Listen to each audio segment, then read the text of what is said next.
Be'ez Hashem, to explain a little bit the concept of what is a teacher according to teachings of Chassidus. What is the definition of a mashpia, someone that's giving over Torah, an influencer, ultimately what is a tzadik, and what is a Rebbe. This is going to be talking on a very high level for people that are in a very spiritually evolved level, but also going to be relevant to every single person in their own personal life, because every person in their own life is a mashpia to someone, is a giver, is an influencer. Just like we are mekablim, a person is receiving.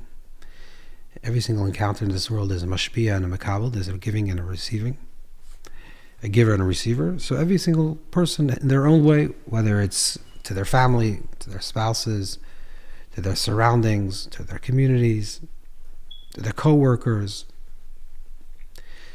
So there's a mimer, there's a teaching, a Hasidic discourse from the Alter Rebbe on Parshas Bo. And there, a question is raised: why is the word Tzivos Hashem, this name of Hashem, which in the Torah itself does not refer to one of the names of God, one of the names Shiva, Shem Hashem Mechakim, from one of the 7 names that are not erased, one of the sacred names of the Torah. It's not found in the Torah itself. It's not found in the Chumash. It's only found first with Chana.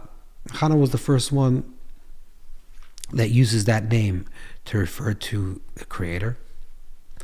So it's Hashem Tzivakos, not Tzivos Hashem.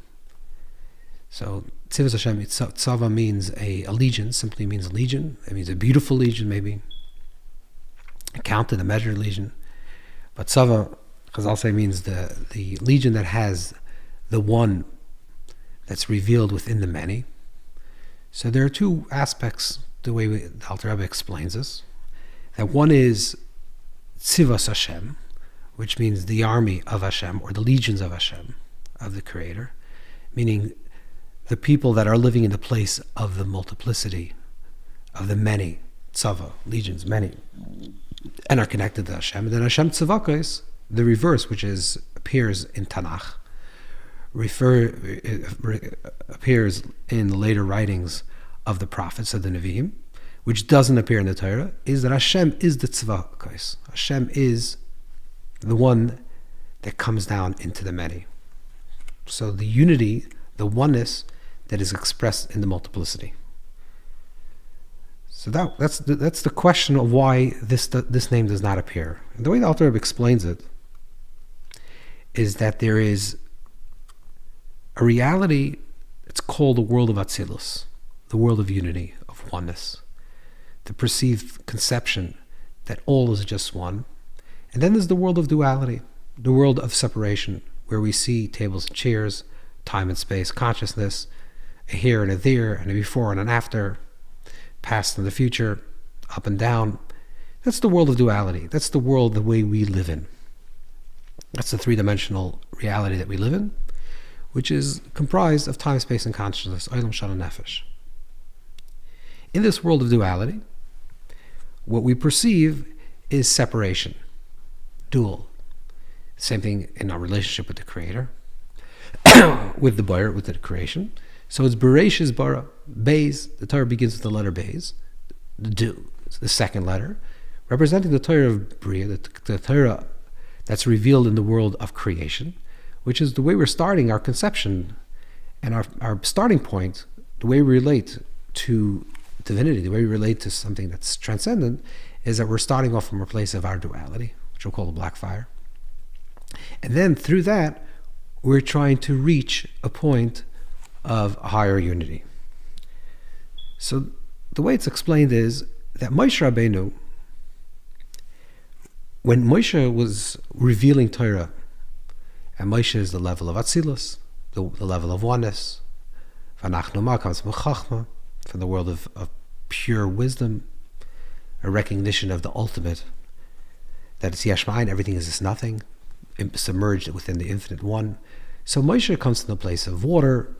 Explains elsewhere that Moshe comes from the previous Shmita, the previous order of creation, which is connected to the world of Toyu, the world that's submerged in water. That's how Moshe comes from a place of water. So Moshe comes from this place of perfection, this consciousness, and his reality, the way Moshe is, certainly the way he is when he's leading the people out of Mitzrayim, is that Moshe speaks from the highest place of unity possible, the highest level of prophecy, the highest level of unity through which a human being can achieve. Chatzi Mamalach, that Moshe represents someone that's Chatzi Elikim Kaviyachol, someone that's connected completely to divinity, of course also human. So Moshe speaks to the people from this very high place of unity, and the people themselves, whose Moshe is leading in the Midbar, in the place of the desert, represents also people that are detached from the physical world, detached from the mundane nitty-gritty of physical life. They don't wash their clothes, they receive food from heaven. It represents a spiritual cocoon, a spiritual reality. So the teacher Moshe, who is revealing the Torah of Atzilus within this world, is the way he's revealing this world, the Torah that he's revealing, is the way that the Torah exists within the higher dimension. Once Klal Yisrael went into Eretz Yisrael, into the land of Israel, which means once they entered into the land where they have to work the land in order to survive, where the fruits of their labor is dependent on their food, and their sustenance is dependent on their hard work.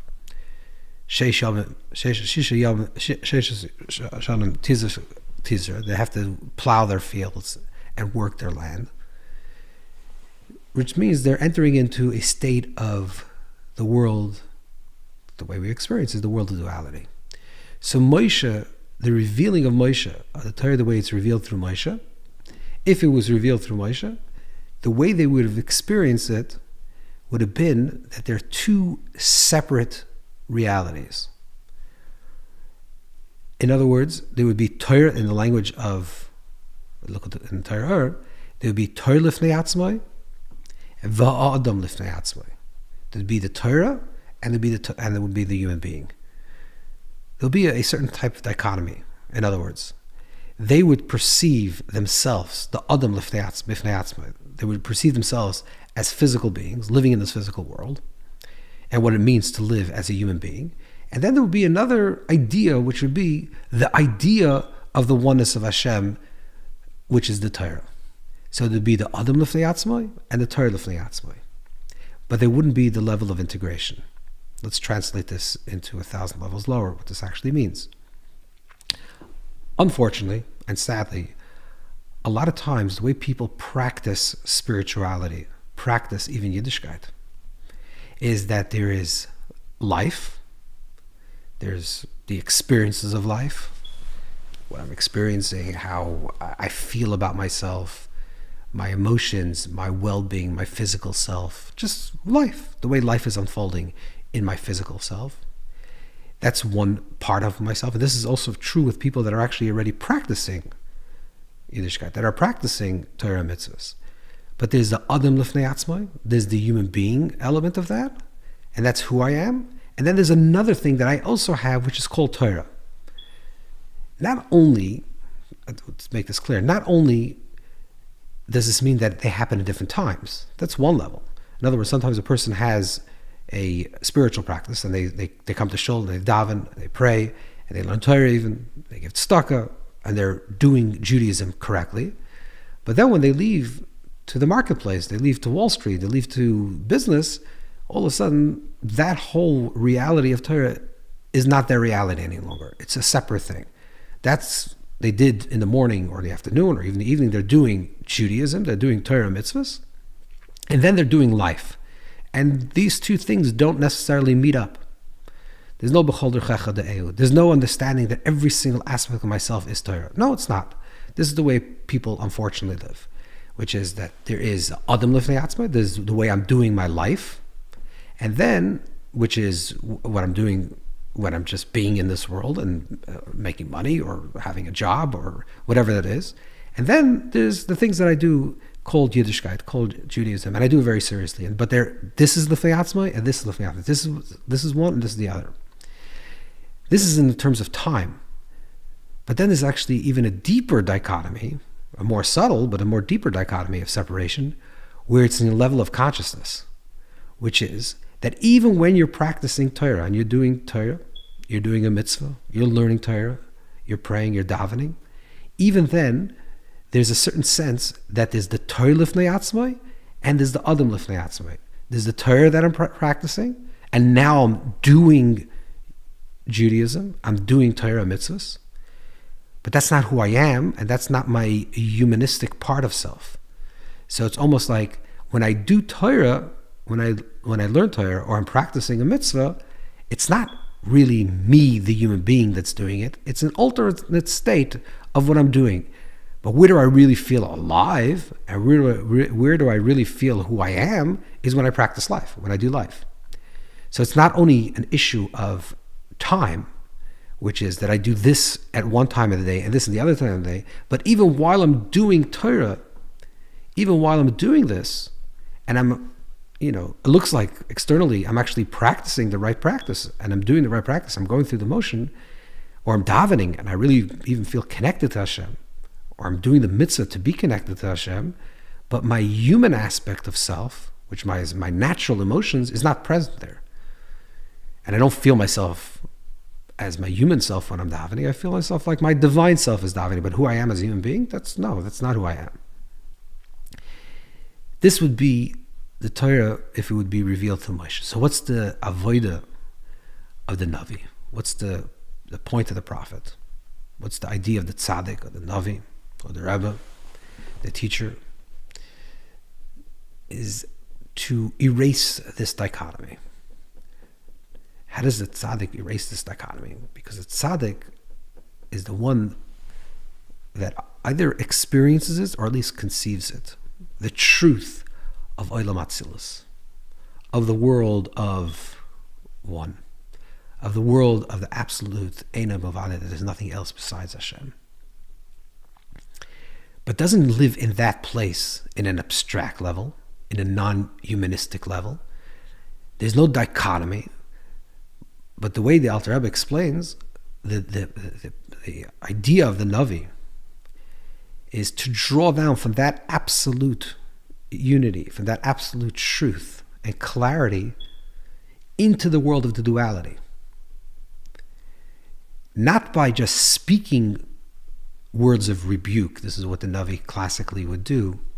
And Alter Rebbe makes it very clear that if the rebuke is coming from a place of your ego, then it's not really healthy and it's not really productive, because that's just you're being bothered by the other person's lack of Shmir Shabbos, for example. Because you're keeping Shabbos and it's bothering you, it makes you uncomfortable that the other person is not keeping Shabbos for some egotistic reason. Because if it's truth, maybe why doesn't that person have that truth? Or whatever the reason is. And maybe it invalidates your own truth if you see the other person's practicing another thing that doesn't seem to be true. Whatever the psychology is. If you are rebuking, this is what the Navi is. If they're rebuking from a place of your ego, then it's not kedusha. It's not holy.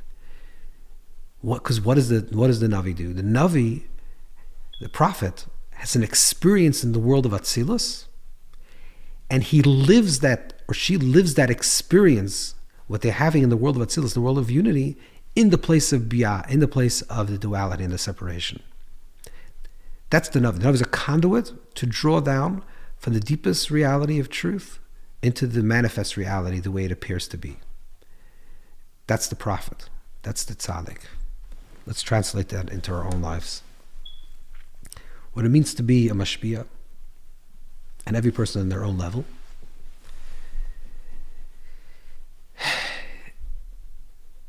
is to ensure that the truth that you understand in your mind or experience on a spiritual level is one with the truth of your human level. That's the definition of a tzaddik. The tzaddik is not someone that lives in an abstraction where the humanistic part of self is completely erased and they're living in a place of Atzilus. Of course, that is also a tzaddik, but that's not the tzaddik that can speak to the generation. That's not the tzadik, that's not the nasi, that's not the Rebbe that can draw down a likus in this world, that can draw down divinity in this world. Because the person that can draw down a likus in this world is someone that conceives or experiences on a deeper level, the level of Atzilus, the level of one. On every single level of Atzilus, Bri, Yitzhak, on every single universe, there is that Atzilus within that world. So even if you're not in that Atzilus of Atzilus, in the highest level, or even beyond that, Adam Kadma, which is in the sea, come from. Even if you're not come from, you don't experience that on this highest level, but you experience some other truth, some truth of unity within your life. The main thing is that you have to translate and to live that experience in your humanistic, in what it means to be a human being. That it should not be Torah l'chud, it should not be the Torah for itself, b'fnei atzmai, and Adam l'fnei atzmai. And the more a person lives with this unity, because the Torah is not an added dimension to life, it's kihem chayenu. The Torah is life. There's not life and there is Torah, and the idea is to marry these two things. Certainly not to live in a place of dichotomy where they're separated in time. Certainly not, and even on a more subtle level where they're separate, even when a person is practicing it. But the idea of the Torah is kihem chayenu, it's life itself. And when a person lives with kihem chayenu, there is no dichotomy. And that's the definition of a mashpia. That's the definition of a teacher. The definition of a teacher is a person that lives with a little less dichotomy. A person that lives that their practice of Torah and their understanding of Torah, the understanding of the truth, the understanding of the oneness of Hashem, is a lived experience in their own practical life. That it's not two separate things in time, not two separate things in subtlety, which is not life, but it's life itself. And the more a person can live this way, to show that what they're studying, what they're learning in their mind, in their own level of clarity of Atzilus, or even experiencing in their davening, or in their Torah, or in their mitzvahs, and what they're experiencing, they can actually show that this thing, what they're experiencing, is not in a super high level of Atzilus, that has nothing to do with life itself, but is actually part of their own experiences of life. The joy of being alive, of just being a human being, is part of the Torah itself, and it's expressed. The Torah is expressed within the Torah. There's no two separate things. It's gehem chayenu. The more a person becomes a proper conduit to reveal the oneness of Hashem in this world, and to inspire people to live with a little less dichotomy, a little less separation.